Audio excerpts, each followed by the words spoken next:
خب درود به همه بینندگان صفحه فیسبوکی رادیو وطن. روز جهانی عاشقان است و ما در نزد یکی از دیوارهای قرار داریم که تا آخر این دیوار هم پر از نامه نوشته و پیام‌های عاشقای عصری معاصر است و در این لایحه ما با ما سراغ دادن که این دیوار در فرودگاه کهنه شهر دوشنبه، یعنی در محل فرودگاه کهنه شهر دوشنبه است و در پس منظر هم می‌بینیم که همه شما معاین می‌کنیم و کوشش می‌کنیم که از اینجا ما چند تاپی بعدی را بیایم برای همون 14 تاپی نامه، پیام و حرف عاشقانه عصری معاصر. و در اولی نشر نوبتی گفتنی هستم که این همه حرف و نظر و اندیشه ها اکثرا در راهرو کوچه و تنگ های نوشته میشن که با اون سمت کدام یک مؤسسه تعلیمی روان است و در اون سمت کدام یک مؤسسه تعلیمی جای است و مکتبچه‌ها هر روز میگذرند و بعد از این ما یک فاجعه بزرگ نسودیم، چون همه دادرها، خواهرها، فرزندای ما این حرفای دلشون می نویسن و یک لحظه احساس عاشقیشون برای ما بیان میکنن. البته ما با حرف عاشق و حرف و پیام های عاشقی که پر از دشنام و حقارت است با اوناش کار نداریم، با همون حرف و پیام های عاشقانه که پر از انرژی تازه است ما با هموناش کار داریم. ادامه میدیم که چند تاپی بعدی را بیابیم. برای مثال خیلی ساده، اتبیا لولو فوت لولا. یکی از تاپایی که من برای خودم معین میکنم با حرفایی با رنگی سبز نوشته شده است. منی بول نمهینه. ببینید این کدوم یک جوانی می‌نویسد که یعنی وقتی که با اون دختر بسیار اظهار عاشقی می‌کنی، نمیدونم با تلفن، با نامه و از نزدیک، وقتی که من فکر می‌کنم قبول نمی‌کنم و باید در همین گونه یک دیوار بنویسی که با همین راه رو هر روز به مکتب میرم، من بول نمهینه و فکرتون این چی بدی داشته میتونه و این یک لحظه میتونه یک جوان از اون که رود در یک میکده، در یک دیسک کلوب، در یک جای نخوب احساس دلش خالی کنه، در همین گونه دیوار خالی کنه آسان‌تر است، صمیمی‌تر است، واقعی‌تر است. و من باور دارم که بعد از چند سال خود این عاشقا با این راه رو رفته به این نوشتهشون یک میشخنده به قول میکنن، ولی همین حالو چقدر زیبا است. من بول نمهینه یکی از تاپایی که من برای خودم معین کردم. تاپ 9. خب یکی از واژه‌های خیلی معروفی که چند وقت اخیر میان جوان‌ها و نورسای شهر دوشنبه مود شد و حتی این در شبکه‌های اجتماعی هم میگشت بگی دیگه. یعنی بچه‌ها ببینید برای امروز خیلی امضاهای مستعار معاصر هم دارن. کینگزمن، مارسیان این 2003.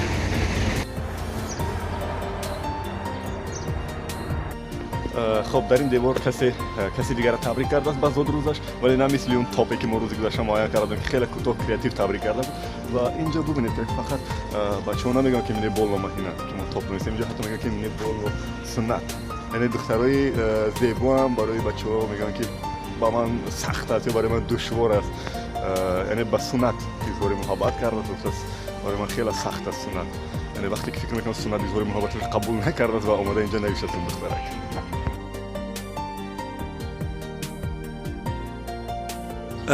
خب در این نوشته من دلم به یک همنام هم میسوزد با نام دلیر که دلیر چیزی نیست است و در پایان نوشتن که یچی می نویسی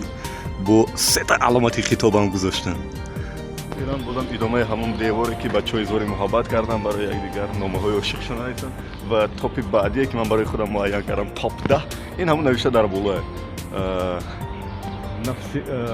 навеки вечні. یعنی ببین حتی در جای می نویسن که برآمده دوش نوشتنش خیلی دشوار است، یعنی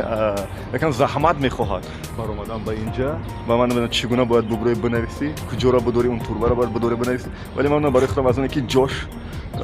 یکم غیر عادی است و نوشتهش هم خیلی خوب است. навеки вечні. اونم من میگم که تاپ 10 هست و ما میریم برای جستجوی 4 تاپی بعدی.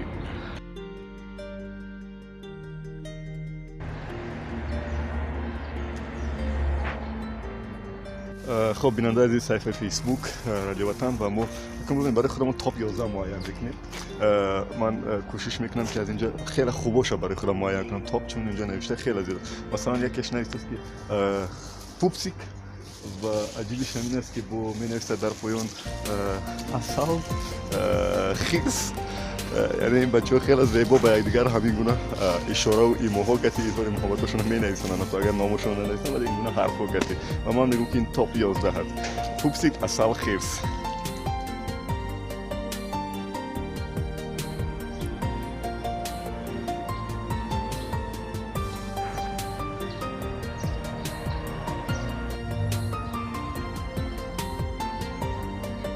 бинанда аз сафҳаи фейсбуки раҷоатан хоб бубинед ҳатто дар ин гузаргоҳе ки барои муассисаи таълимӣ меравам бачаҳо пур аз номаҳои ошиқшон навиштанд ва ҳамчун дар болову девору инҷоҳо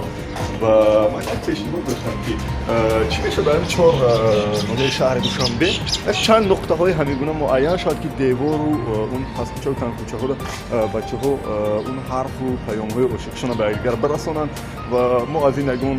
паёмади баъд интизор нашавем бигзор бачаҳо аз оне ки ман фикр мекунам як замон мо дар